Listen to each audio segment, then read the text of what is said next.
Tommy and Charlie are out here on this side deck area. And you guys are getting ready to put down the final top deck there, right? We are. Tommy, Charlie, you know it's like 30 degrees out, right? You get your jacket? I got 2 layers. You got 3, actually. What are we using for material? Well, this is a material that we've used before. It's a composite decking. But the interesting thing about this, it's actually, if you think about the interior, the composite makeup of this, think of it as fine particulates of sawdust that are encapsulated with plastic. Huh. The benefit to that is moisture will not affect it.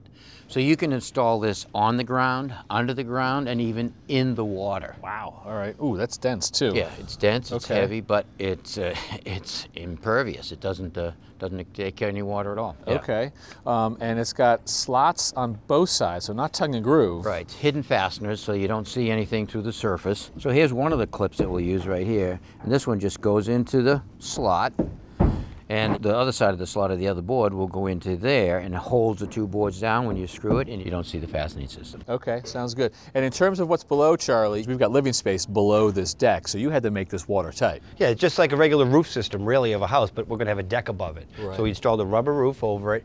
The actual frame has a pitch to it about 3 1/4 inches from front to back. So we had to level the deck, so we put a sleeper system on. Gotcha. And we determined the thickness of our start of our sleeper on our screw, so it doesn't go into the rubber roof. Ah. So our clip system goes down into the framing and it gets screwed in, but we don't want to penetrate the roof. Gotcha. Okay, so sleeper is in. The sleepers are in. You know where its sleeper came from? Like these? No, I don't actually. Wasn't expecting the quiz, but.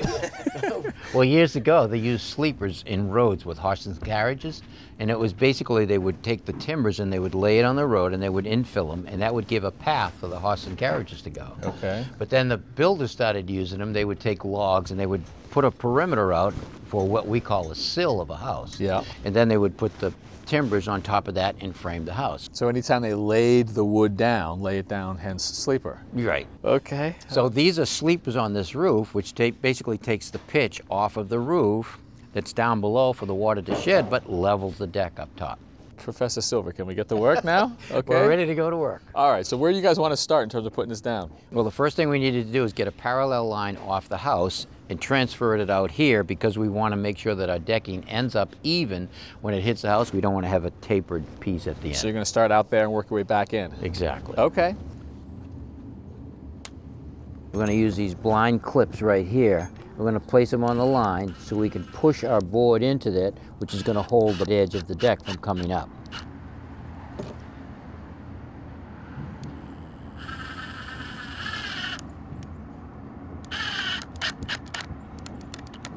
Okay, now the clips are in. We'll take the board and push them into that, and that will hold it. All right, that's our first board on that side. So now we can start installing the clips on this side of the board.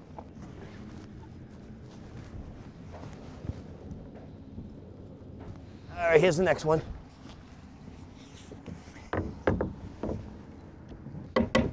All right, that looks So guys, you have left the front edge exposed. I presume you've got some Right sort of there. a trim piece, or? Yeah, we're going to actually picture frame the outside perimeter. So what I mean by that, we're going to use a different board.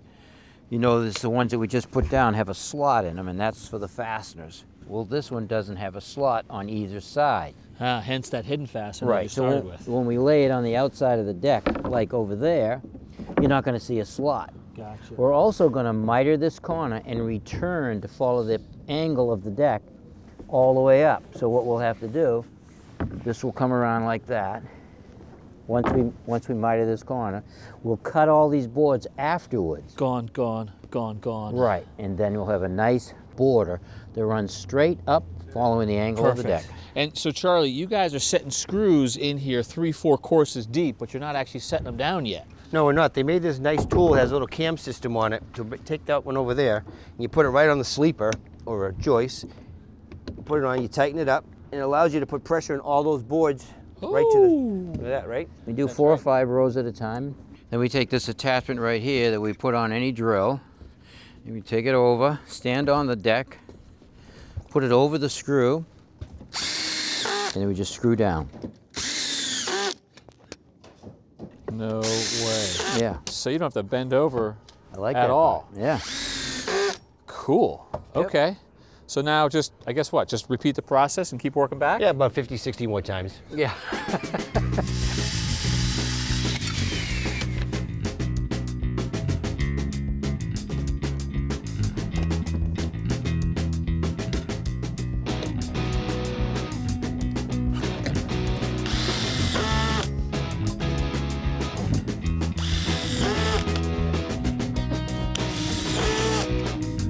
That's gonna be one good looking deck. It's gonna be nice. Nice job, guys.